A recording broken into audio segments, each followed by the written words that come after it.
은혜 받으실 말씀은 요한계시록 10장 1절에서 11절 말씀입니다.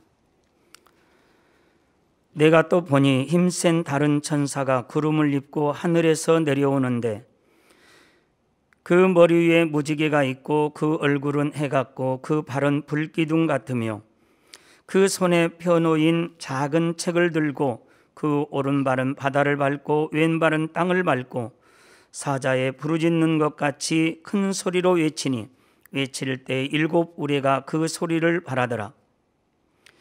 7 우레가 발할 때에 내가 기록하려고 하다가 곧 들으니 하늘에서 소리나서 말하기를 7 우레가 발한 것을 임봉하고 기록하지 말라 하더라. 내가 본 바 바다와 땅을 밟고 섰는 천사가 하늘을 향하여 오른손을 들고 세세토록 살아계신 자 곧 하늘과 그 가운데 있는 물건이며 땅과 그 가운데 있는 물건이며 바다와 그 가운데 있는 물건을 창조하신 이를 가리켜 맹세하여 가로되 지체하지 아니하리니 7째 천사가 소리내는 날 그 나팔을 불게 될 때에 하나님의 비밀이 그 종 선지자들에게 전하신 복음과 같이 이루리라. 하늘에서 나서 내게 들리던 음성이 또 내게 말하여 가로되 내가 가서 바다와 땅을 밟고 섰는 천사의 손에 펴놓인 책을 가지라 하기로 내가 천사에게 나아가 작은 책을 달라 한즉 천사가 가로되 갖다 먹어버리라. 내 배에는 쓰나 내 입에는 꿀같이 달리라 하거늘 내가 천사의 손에서 작은 책을 갖다 먹어버리니 내 입에는 꿀같이 다나 먹은 후에 내 배에서는 쓰게 되더라. 저가 내게 말하기를 내가 많은 백성과 나라와 방언과 임금에게 다시 예언하리라 하여야 하리라 하더라. 아멘. 임마누엘 성가대 찬양과 니시 오케스트라의 연주가 있겠습니다. 강회장님께서 전해주시는 요한계시록 강의 44번째 말씀을 들으시겠습니다. 사랑하는 성도 여러분, 전 세계 및 전국의 지교회 성도 여러분, 지성전 성도 여러분, 전 세계 인터넷을 통해 예배 드리는 모든 성도 여러분, GCN 시청자 여러분, 바로 오늘 본문인 계시록 10장이 시기적으로는 7년 환란 후 전 3년 반이 끝나고 후 3년 반으로 접어드는 때입니다. 7년 환란 전체를 볼 때는 막간이라 할 수 있으며 3차 세계대전은 중반을 넘어서는 때이고요. 적그리스도에 의한 본격적인 환란이 시작되는 후 3년 반을 향해 치달아가고 있습니다. 그래서 두 증인이 필요하고 복음으로 무장된 두 증인이 또 외치게 되는 것이고요. 또 14만 4천이 필요하고 이스라엘에는 이 두 증인이 필요하게 되는 거예요. 그들에게 막강한 권능을 줘서 하나님이 저들이 죽이고자 해도 죽일 수 없는 그런 막강한 권능으로 이 복음을 전하게 되는 것이라 이 말입니다. 본문 1절에 내가 또 보니 힘센 다른 천사가 구름을 입고 하늘에서 내려오는데 그 머리 위에 무지개가 있고 그 얼굴은 해 같고 그 발은 불기둥 같다 했습니다. 힘센 다른 천사라 했는데 이는 그만큼 높은 위치의 천사라는 뜻입니다. 본문에 나오는 천사는 하나님의 보호자 옆에 있는 천사들 중에 하나입니다. 천사들 사이에도 정확한 서열이 있지요. 아무나 하나님의 보호자 옆에 가까이 갈 수가 있는 것이 아닙니다. 그런데 이 천사는 하나님 앞에서 직접 명을 받들어 행하는 천사이지요. 7년 환란 동안에도 점점 더 악으로 관영해 가는 이 땅을 심판할 권세를 받은 천사입니다. 구름을 입고 하늘에서 내려온다 했지요. 주님께서도 장차 공중에 강림하실 때 영광의 구름을 타고 내려오십니다. 장차 천국에 가서 구름 자가용을 탈 수 있는 자격도 아무에게나 주어지는 것이 아니고요. 이처럼 구름은 영광을 의미합니다. 이러한 구름을 입고 하늘에서 내려온다는 것은 하나님으로부터 직접 명을 받아 수행할 만큼 인정받는 높은 위치의 천사임을 말해주지요. 그 머리 위에는 무지개가 있다 했습니다. 무지개는 약속의 증표입니다. 우리 하나님이 함께 하신다고 하는 약속의 증표입니다. 하나님께서 말씀하신 그대로 정확하게 심판이 이루어질 것을 의미합니다. 또한 무지개는 하나님의 보좌를 두르고 있지요. 이러한 무지개를 그 머리 위에 두었으니 이는 이 천사가 얼마나 큰 권세를 가지고 있는지를 나타내 줍니다. 그 위엄과 능력이 대단하지요. 얼굴은 해 같다 했습니다. 이 역시 지극한 위엄을 나타내지요. 또한 정오의 해와 같이 공의 가운데 정확하게 모든 것을 두루 살핀다는 의미입니다. 다음으로 발은 불기둥 같다 했습니다. 이는 불로 심판할 권세가 있음을 나타내지요. 결국 구름, 무지개, 해, 불기둥 이와 같은 표현들은 이 천사의 능력과 권세를 나타냅니다. 하나님께서 언약에 놓으신 심판의 권세를 대신 받아가지고 왔다는 말입니다. 7년 환란의 모든 것은 이처럼 하나님의 주권 아래서 하나님의 명령을 받은 천사들에 의해 정확하게 이루어지게 됩니다. 이어지는 2절, 3절에 그 손에 펴 놓인 작은 책을 들고 그 오른발은 바다를 밟고 왼발은 땅을 밟고 사자에 부르짖는 것 같이 큰 소리로 외치니 외칠 때 7 우레가 그 소리를 바라더라 했습니다. 여기서 굳이 작은 책이라는 것은 전체적인 내용이 담긴 책이 아니라 일부의 내용이 담긴 책이기 때문입니다. 사도 요한이 보고 있는 그때로부터 시작해서 7년 환란이 끝날 때까지의 내용이 담긴 책이지요. 곧 후 3년 반에 있을 내용들만이 담긴 책입니다. 오른발은 바다를, 왼발은 땅을 밟고 있다는 것은 하나님께서 천사에게 주신 권세 안에 모든 것이 다 포함되어 있다는 뜻이지요. 모든 공간의 주인이시며 주관자 되시는 하나님의 주관 아래 있다는 뜻입니다. 즉 어떤 것도 이 심판을 피해갈 수 없고 모든 것이 하나님의 권한 안에서 역사되어 간다는 말이지요. 이 천사는 사자에 부르짖는 것과 같은 큰 위엄과 권세로서 심판의 재앙을 선포합니다. 또한 특별히 사자의 부르짖음에 비유한 것은 네 생물 중에 사자에게는 재앙을 부리는 권세가 있기 때문이지요. 다음으로 천사가 외칠 때 7 우레가 소리를 바란다 했는데 우레는 사람들에게 공포와 두려움을 줍니다. 이는 이제부터 있을 재앙으로 인해 사람들이 공포와 두려움에 떨게 될 것을 의미하지요. 이 우레 소리와 함께 작은 책에 기록된 내용들이 시작됨을 알리는 것입니다. 4절에 7 우레가 발할 때 내가 기록하려고 하다가 곧 들으니 하늘에서 소리나서 말하기를 7 우레가 발한 것을 임봉하고 기록하지 말라 하더라 했습니다. 사도 요한은 7 우레에 담긴 재앙의 내용을 기록하려 하였으나 하나님께서는 그것을 기록지 못하게 하십니다. 그런데 계시록 22장 10절에 보면 오히려 또 내게 말하되 이 책의 예언의 말씀을 임봉하지 말라 때가 가까우니라 하셨지요. 그렇다면 왜 지금 7 우레가 발한 것은 임봉하고 기록하지 말라 하시는 것일까요?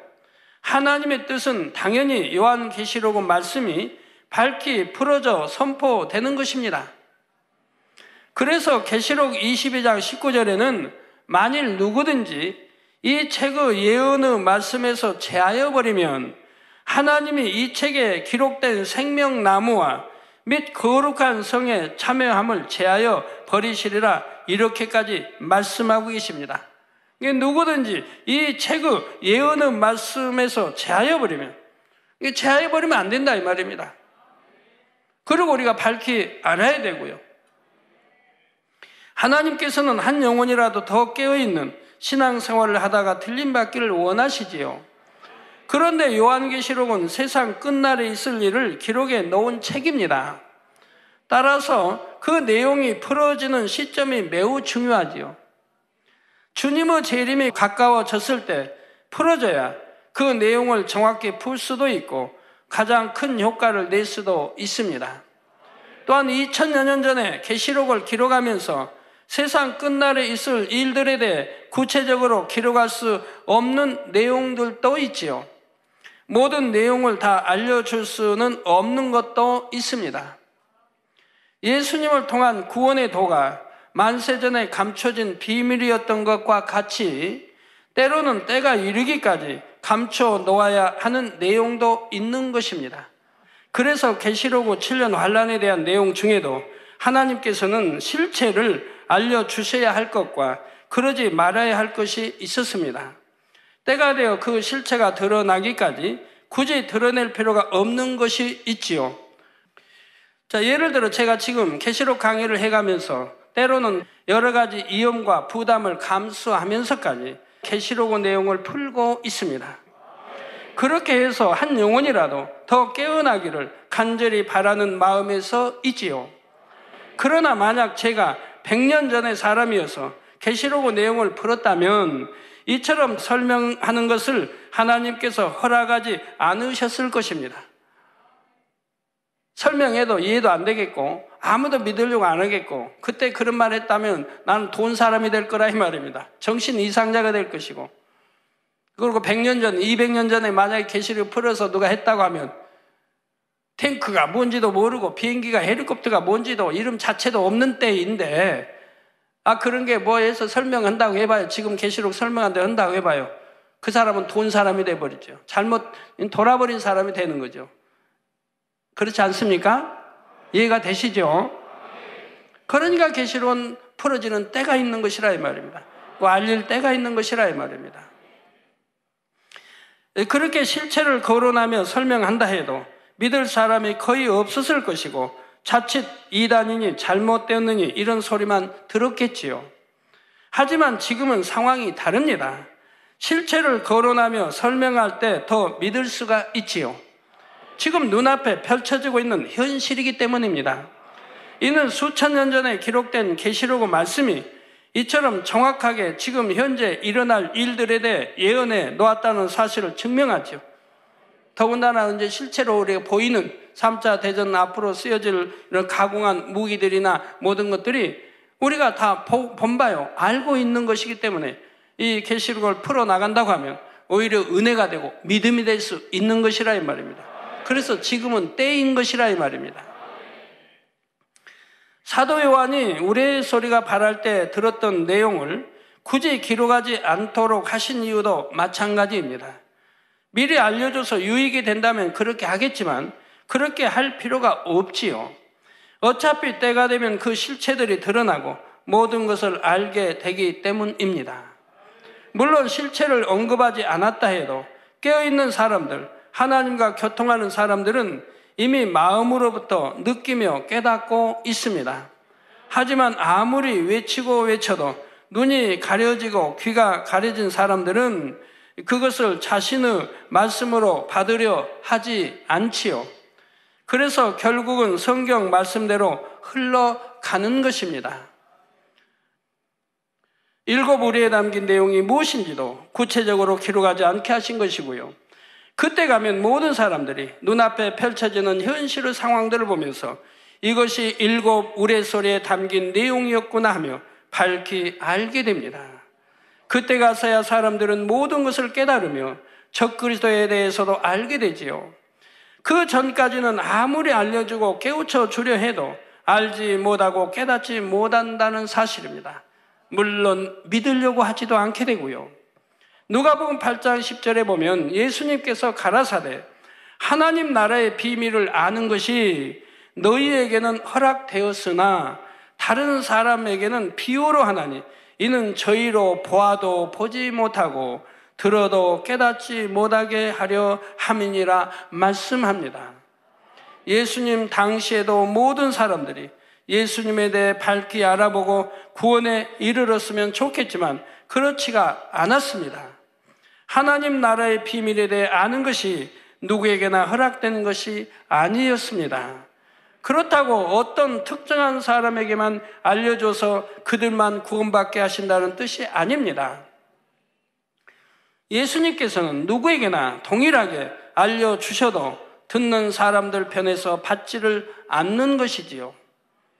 즉 보아도 보지 못하고 들어도 깨닫지 못하는 것입니다. 오늘날에도 이런 사람들이 얼마나 많습니까? 여러분 중에는 이런 사람이 결코 한 사람도 나와서는 안 될 것입니다. 지금 듣는 모든 말씀을 듣고 보고 깨우쳐서 모두가 구원에 이르며 더 좋은 천국을 침노에 들어가시기 바랍니다. 이제 본문 5절 보겠습니다. 내가 본 바 바다와 땅을 밟고 섰는 천사가 하늘을 향하여 오른손을 들고 했습니다. 오른손은 권세와 능력을 의미합니다. 하나님께서 계신 하늘을 향해 오른손을 들었다는 것은 이 모든 일이 하나님의 주관 아래 있다는 뜻이지요. 지금 이 천사는 하나님으로부터 권세를 받아 이 모든 일을 주관해 가고 있는 것입니다.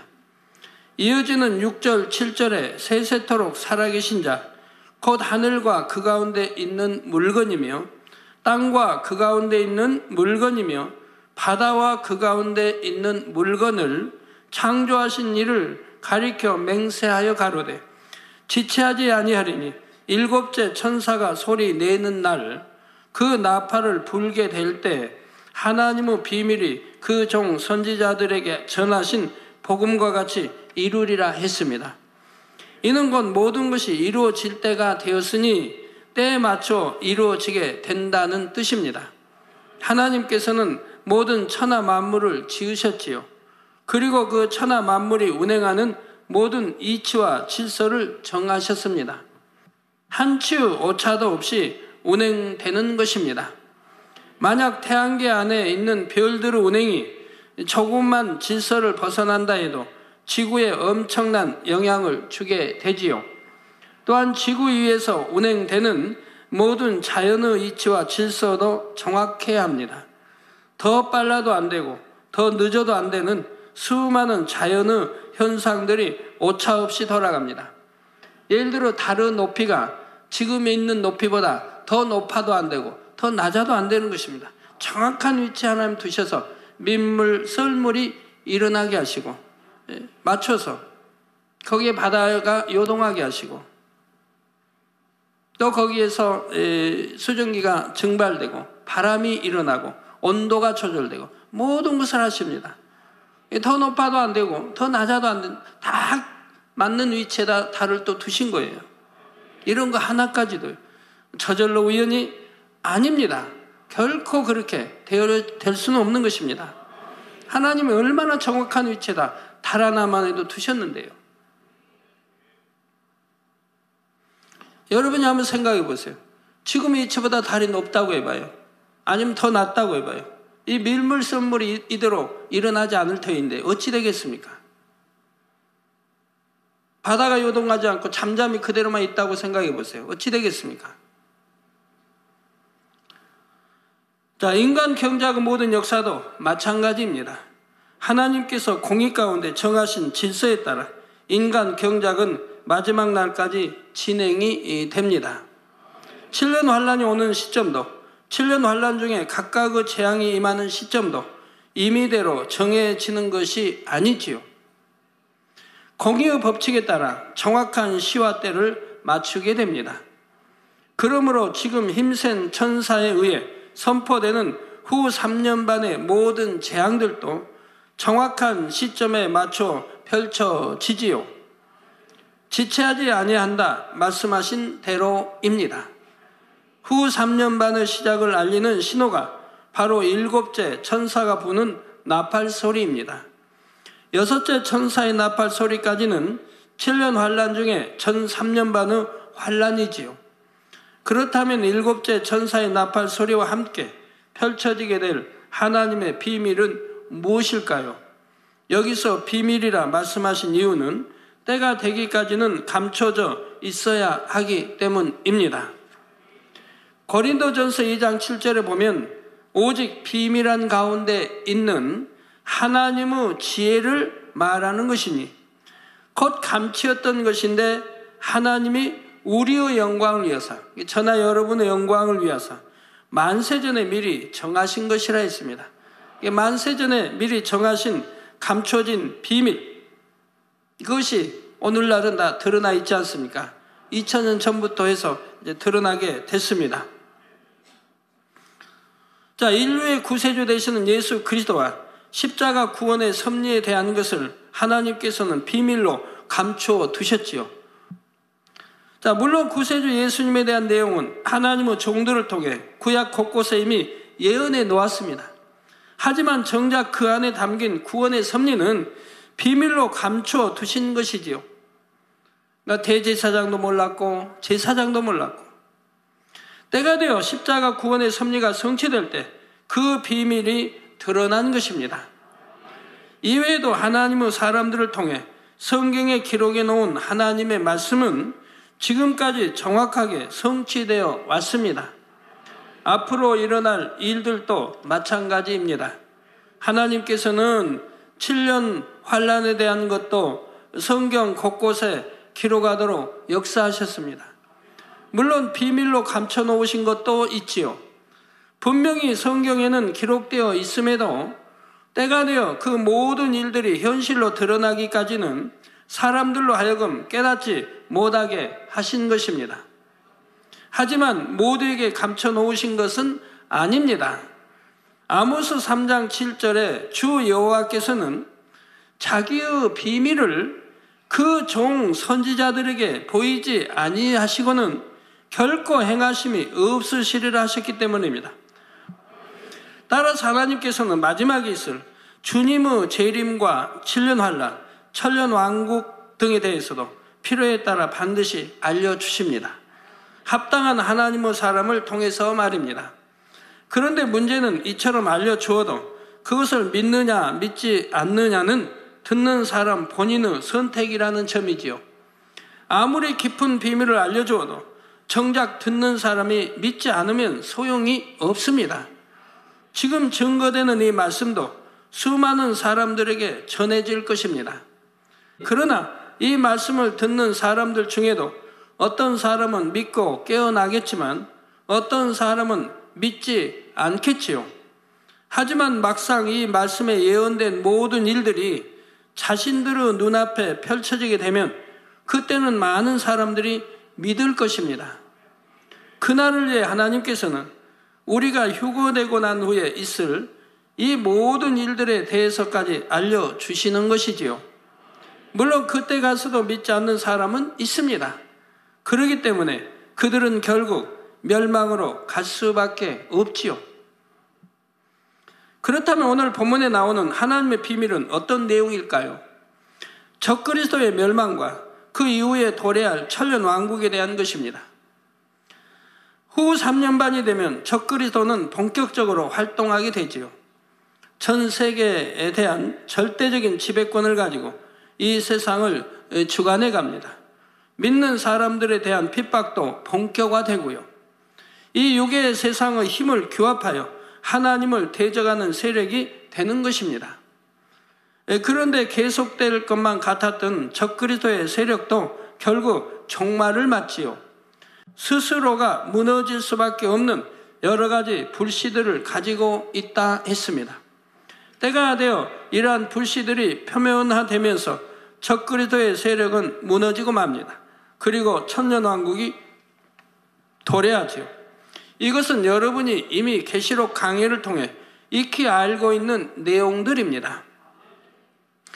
하지만 이 내용들이 사실은 때가 되기까지 감추어 있어야 했던 비밀이지요. 그런데 이처럼 그 비밀의 내용을 풀어주었으니 더 이상 비밀이 아닐까요? 그렇지 않습니다. 예수님을 통한 십자가 구원의 섭리의 비밀이 이미 2000여 년 전에 풀어졌음에도 여전히 그 비밀을 깨닫지 못하는 사람들이 많지요. 십자가의 도, 구원의 도 하나 깨닫지 못하는 분들이 이 세상 얼마나 많아요. 왜 우리 주님이 육신을 입고 이 땅에 오셨는지, 왜 성령으로 잉태되었는지, 왜 십자가에 못 박혀 피 꼭 흘려주셔야 하는지, 왜 나무 십자가에 달려야 하셨는지 안다고 해도 정확하게 꿰뚫어 연결해서 알지를 못한다 이 말입니다. 2000년이 지났는데도 그렇다 이 말입니다. 그러니 얼마나 안타까운 일입니까? 동물왕국을 보는 재밌는 게 있더라고요.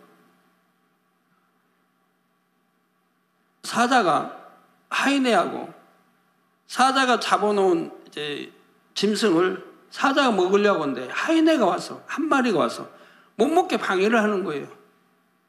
이 사자는 하이네보다 몸집이 3배나 커요. 힘도 세고. 하이네하고 문제가 안 되죠. 하이네가 여러 마리가 아니고 한 마리하고. 그러면서 그 사자가 잡은 짐승을 놓고 서로 자기 거라고 주장하는 거예요. 서로 가라는 거예요. 내가 먹을 거니까 너 가라. 사자야 너 가. 사자는 네가 가. 계속 싸우는 거예요. 그거를 이제 촬영하는 분이 그걸 이제 목격하고 촬영을 했죠. 그런 묘한 광경을 이제 촬영하면 그런 분들은 아주 신이 나나 봐요. 몇 개월, 뭐 1년이라도 그런 장면 하나 이렇게 사진에 담게 되면 너무 희한하지 않습니까? 짐승의 왕인 사자와 하이네 한 마리하고 지금 먹을 짐승을 놓고 지금 다투고 있다 이 말입니다. 사자는 하이네보다 몸집이 3배나 크고 힘도 센데도 이 사자가 하이네 하나를 이기지를 못하고 이게 싸우는 거예요. 그러다 결국은 하이네에게 뺏기는 거 이걸. 그래서 서로 이제 둘이 평화협정이 맺어졌어요. 서로 같이 먹는 거예요. 짐승을 놓고. 사자는 사자, 하이네는 하이 같이 먹어요. 평화협정이 잠시 맺어진 거예요. 어느 정도 먹다가 이제 하이네가 그걸 가지고 가는 거예요. 사자가 쫓지를 못해요. 이런 희한한 광경을 필름에 담은 거예요. 그리고 그 이유를 모르는 거예요. 왜 그랬을까? 당연히 사자가 힘이 센데 짐승이 그래도 왕이라고 하는데 몸집도 3배나 크고 힘도 세고 하이네가 여러 마리 3마리 이상 된다면 안 되지만 한 마리인데 이걸 하나 이기지 못하고 자기가 잡은 짐승을 결국 뺏긴다 이 말입니다. 수수께끼로 남겨둘까요? 설명해요. 이제 찍은 분이 유심히 관찰을 한 겁니다. 찍은 거 다 이렇게 유심히 이렇게 연구를 이제 왜 그랬을까? 이해가 안 된다. 왜 사자가 하이네한테 결국은 뺏기는가? 먹을 걸 그거 뺏기고 마는가? 하이네는 나중에는 싸우다가 서로 안 지니까 그냥 평화협정 맺고 같이 먹다가 나중에 하이네가 그냥 물고 가는 거예요. 그래서 사자는 보고만 있는 거예요. 이해가 안 돼서 이제 쭉 검토하고 연구를 해보니까 이 사자가 새끼를 뵌 겁니다. 새끼를 뵌 거예요. 새끼를 보니까 이 하이네하고 격렬 싸우다는 이 새끼가 위험하다 이 말입니다. 다칠 염려가 있고 죽을 염려가 위험하다 이 말입니다. 그러니까 사자가 함부로 공격을 못하는 거예요. 하이네는 또 그걸 알았다 이 말입니다. 사자가 새끼를 베서 자기를 함부로 하지 못할 거를 또 알았다 이 말이에요. 그래서 싸움이 된 거라 이 말이에요. 그러니까 같이 이제 먹다가 결국은 하이네가 물고 가는 겁니다. 사자도 자기 새끼를 참 이처럼 사랑한다 이 말이에요. 그걸 찍은 사람도 그 이유를 모를 때는 왜 그랬을까 하는데 곰곰이 이제 연구 분석해보고 생각해보니까 사자 배가 있게 부르거든요. 바로 새끼를 보존하기 위해서. 하이네 하나와 싸우진 못하더라 이 말이에요. 새끼를 지키기 위해서. 이거 얼마나 감동적이에요. 여러분 눈물 안 흘리시죠? 저 같은 그거 보고 눈물을 또 얼마나 흘렸는데 너무 감동적이어서. 짐승이라도 저렇게 새끼 하나를 살리기 위해서 자기가 잡은 짐승을 하이네에게 뺏기면서 그 별것도 아닌 하이네하고 싸워서 뺏기면서까지 눈물을 참고 살아가 견뎌야 되는데 새끼를 지키기 보존하기. 근데 우리 사람은 어떻습니까? 새끼 자기 자식 버리는 사람들 참 많이 있더라고요. 죄송합니다.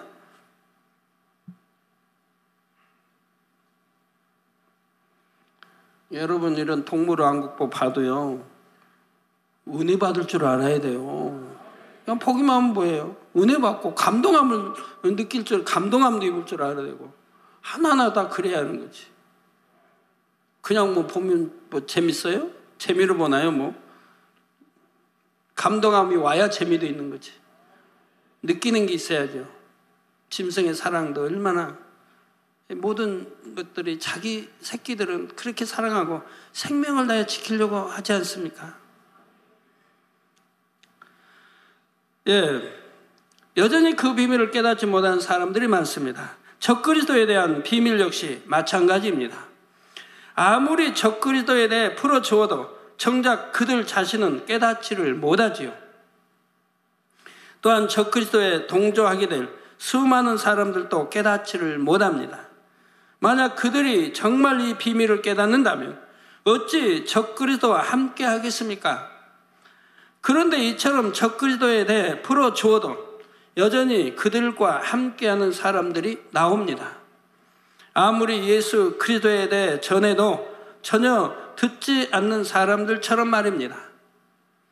그래서 결국은 7년 환란 때가 되면 하나님을 대적하는 적그리스도의 세력에 동조하는 많은 사람들이 나오는 것이지요. 비밀에 담긴 내용을 풀어주어도 그것을 전혀 깨닫지 못하기 때문입니다. 또 믿으려고 하지도 않고요.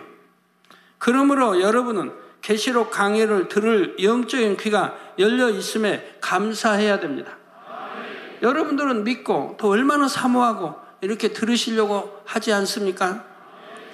8절 9절에 하늘에서 나서 내게 들리던 음성이 또 내게 말하여 가로되 내가 가서 바다와 땅을 밟고 섰는 천사의 손에 펴 놓인 책을 가지라 하기로 내가 천사에게 나아가 작은 책을 달라 한즉 천사가 가로되 갖다 먹어버리라 내 배에는 쓰나 내 입에는 꿀같이 달리라 하거늘 했습니다.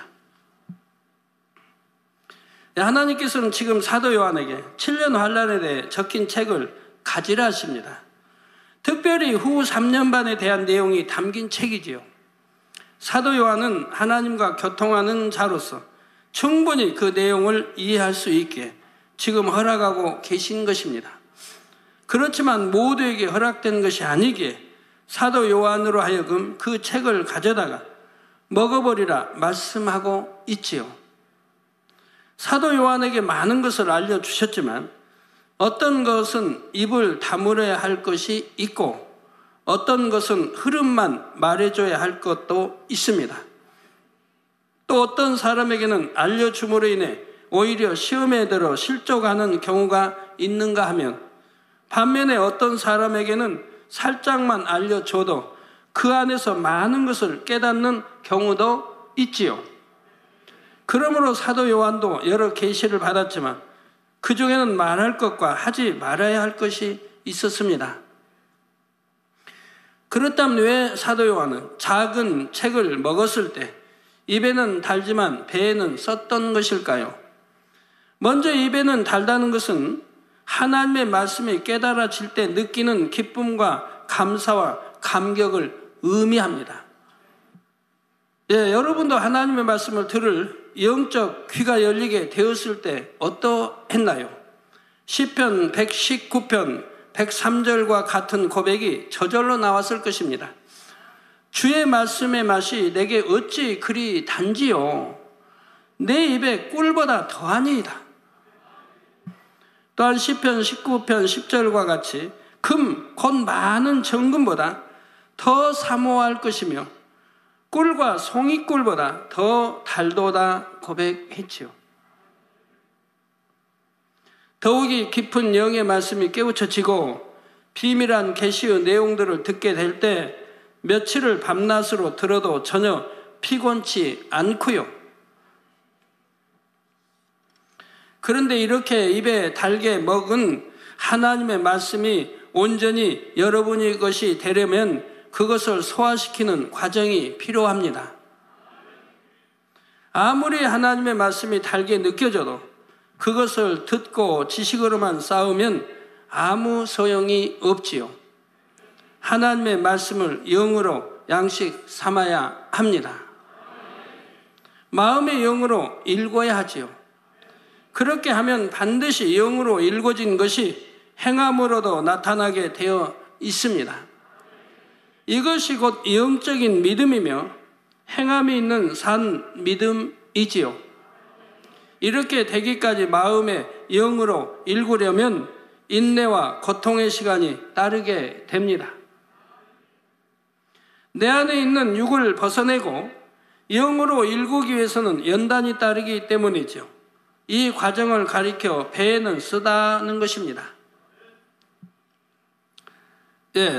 저 배 쓰다 하는 데에는 또 다른 이유가 있습니다. 여러분이 하나님의 말씀을 들으면 점점 더 하나님의 마음과 사랑을 깨닫습니다. 주님의 사랑과 인생들을 향하신 간절한 애통의 마음을 깨닫지요. 그러니 하나님의 말씀이 내 자신에게 다가올 때에는 한없이 달지만 이제 그 말씀을 영혼들에게 적용해 나가다 보면 한없이 쓰게 느껴질 때가 옵니다. 즉 인생들을 향하신 하나님의 사랑을 느낄수록 그 사랑을 깨닫지 못한 채 죽어가는 수많은 영혼들을 볼 때 애통하게 되지요. 주님을 모른 채 죽은 영혼들이 장차 지옥에서 받게 될 형벌을 생각하면 애끓는 마음이 올라오게 됩니다. 하나님께서는 너무나 큰 사랑을 주셨는데 그것을 깨닫지 못하는 영혼들이 안타까운 것이지요. 그러니 하나님의 나라와 영혼들을 위한 애통은 오히려 날이 갈수록 더해지는 것입니다. 자, 그래서 배에는 쓰다 표현하고 있는 것입니다. 즉 사도 요한은 하나님으로부터 계시를 받고 모든 것을 알게 되어 처음에는 너무나 기쁘고 감사했습니다. 그러나 받은 내용을 붙잡고 기도하면 할수록 더 많은 것이 깨우쳐졌지요. 장차 이 땅에 임할 재앙과 그 재앙으로 인해 고통받을 인생들, 이러한 것들로 인해 애통하게 되었습니다. 이것이 바로 내가 천사의 손에서 작은 책을 갖다 먹어버리니 내 입에는 꿀같이 다나 먹은 후에 내 배에서는 쓰게 되더라는 말씀에 담긴 의미입니다. 또한 이 말씀은 개인적인 신앙에도 적용이 된다 했지요. 처음 생명의 말씀을 듣고 은혜 받으면 너무나 기뻐하고 감격합니다. 그러나 말씀을 영으로 읽는 연단을 받을 때는 마음이 쓰라린 과정을 겪게 되지요. 그러나 쓰라리지 않는 그런 경우도 있다고 제가 말씀드렸고요. 그냥 버리라면 버리고 하지 말라면 안 하고 하라면 하고 지키라면 지키고 그대로만 순종하면 하나도 힘들 게 없어요. 신앙생활 쓸 것도 없고 그냥 달기만 하죠. 계속 달기만. 너무 행복하고요. 내가 점점 주님 더 닮아간다고 하는 거, 아버지 하나님 잃어버린 형상을 더 닮아간다고 하는 거 얼마나 행복한 일입니까? 하루라도 빨리 더 닮고 싶지요. 무엇 때문에 육에 거하고 무엇 때문에 그렇게 하겠습니까? 하루라도 빨리 더 닮고 싶지요. 그러니까 달려갈 수밖에 없지요. 영을 향하여 달려갈 수밖에 없죠. 천국도 침노에 들어갈 수밖에 없죠. 침노하면 빼앗는다고 했는데 열심히 침노에 들어가면 되지 않겠습니까? 무엇 때문에 알면서 그냥 바라보고만 있어요. 열심히 침노에 들어가지. 이제 11절에 저가 내게 말하기를 내가 많은 백성과 나라와 방언과 임금에게 다시 예언하여야 하리라 하더라 했습니다.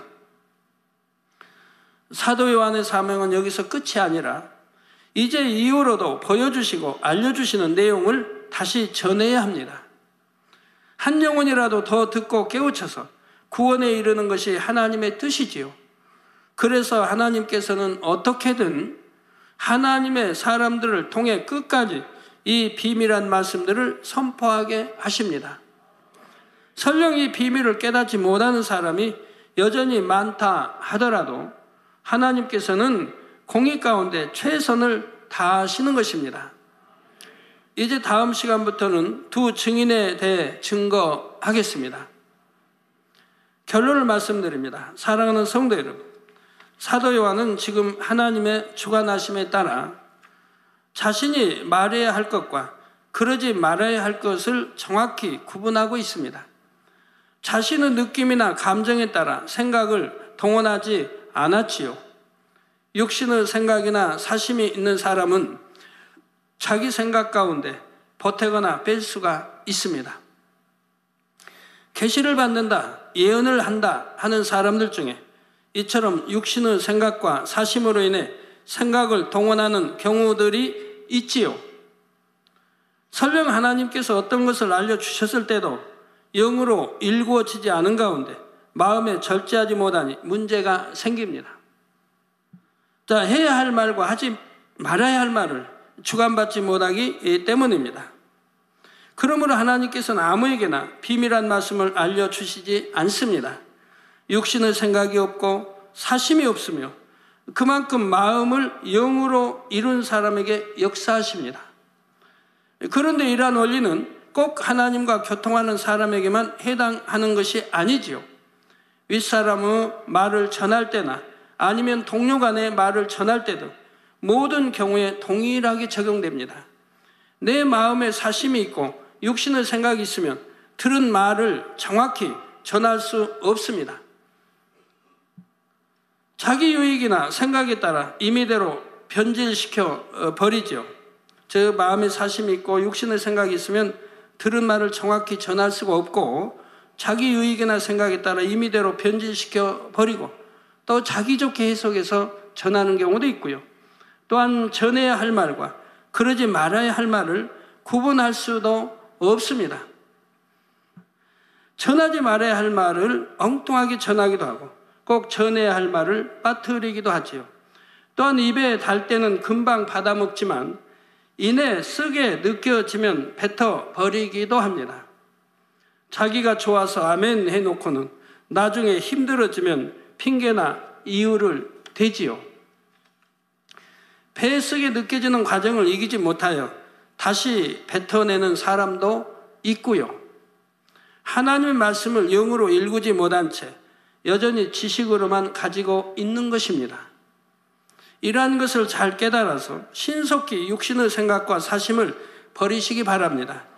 그래야 성령의 밝은 음성과 주관과 인도를 받으며 하나님의 뜻을 쫓을 수가 있습니다. 하나님께서 믿고 비밀한 것도 알려주실 수가 있는 것이지요. 고린도전서 4장 1절에 사람이 마땅히 우리를 그리스도의 일꾼이요 하나님의 비밀을 맡은 자로 여길지어다 하신 말씀대로입니다. 저 역시 이런 분들과는 영적인 깊은 비밀도 나눌 수가 있으며 마음껏 도구로 사용할 수가 있는 것입니다. 이처럼 하나님의 나라의 비밀까지라도 맡을 수 있는 여러분 모두가 되시기를 주님의 이름으로 축원합니다. 들으신 말씀 생각하시면서 기도하시겠습니다. 아버지 하나님, 은혜와 사랑에 감사합니다. 오늘은 요한계시록 44번째 말씀을 통해 7년 환난 후 3년 반 아버지 때 일어나는 일들을 통해 더욱 깨어있게 도와주시니 감사를 드립니다. 한 귀로 듣고 또 한 귀로 쏟지 않게 하시고 보고 듣고 깨우친 말씀들을 마음에 새기며 잘 양식 삼을 수 있도록 도와주셔서 영으로 온영으로 나올 수 있게 도와주시기를 원합니다. 또 우리가 할 말과 하지 말아야 될 말을 구분하게 하여 주옵시고 육신의 생각 없이 사심이 없이 내 유익이 없이 아버지 들은 말씀을 정확히 아버지 듣고 정확히 전달할 수 있는 능력도 더하여 주옵소서. 감사합니다. 우리 주 예수 그리스도 이름으로 기도하옵나이다. 아멘. 영상을 통하여 당회장님의 환자를 위한 기도를 받으시겠습니다. 기도 받으실 때 아픈 분들은 아픈 곳이나 연약한 곳 위에 손을 얹고 기도 받으시고 아프지 않는 분들은 가슴에 손을 얹고 마음의 소원을 위해 믿음으로 기도 받으시기 바랍니다. 할렐루야. 전능하신 사랑의 아버지 하나님, 이 시간 기도 받는 모든 성도님들 위해 안수하여 주옵소서. GCN과 인터넷과 화상을 통해 기도 받는 지교회와 지성전 그리고 전 세계 하나님의 자녀들 위에도 시공간을 초월하여 역사하여 주시기를 원합니다. 믿어지는 믿음을 주시고 부정적인 생각과 의심의 세력을 물리쳐 주옵시며 모든 시험 환난도 물리쳐 주옵소서.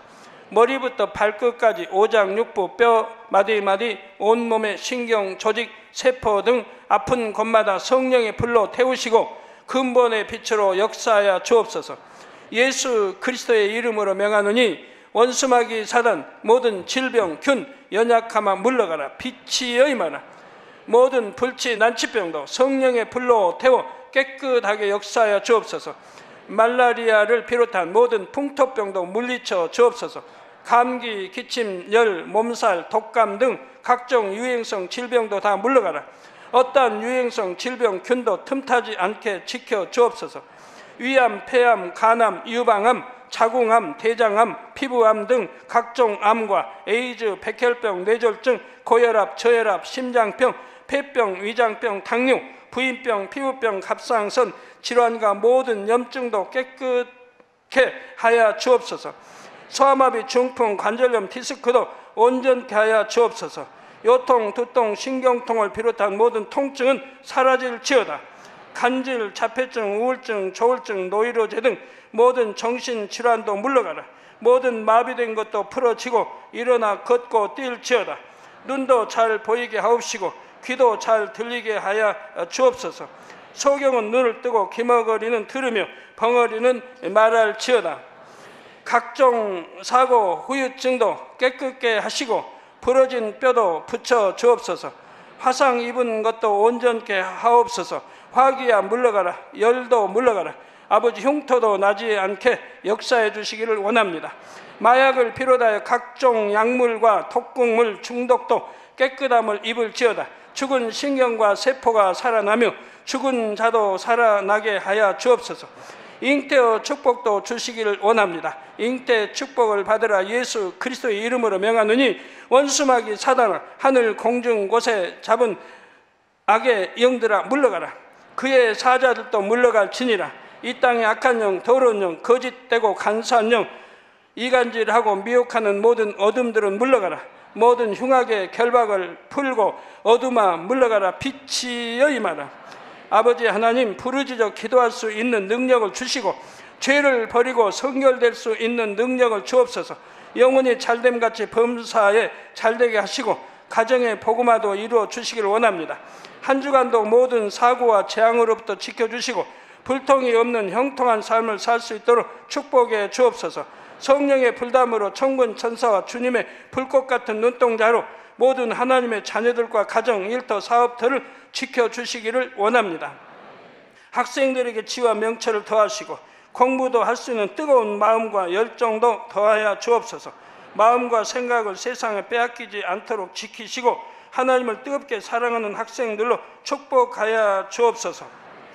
하나님의 자녀들이 먹으나 마시나 입으나 무엇을 하든지 하나님 앞에 영광 돌리는 삶이 되게 축복하여 주시기를 원합니다.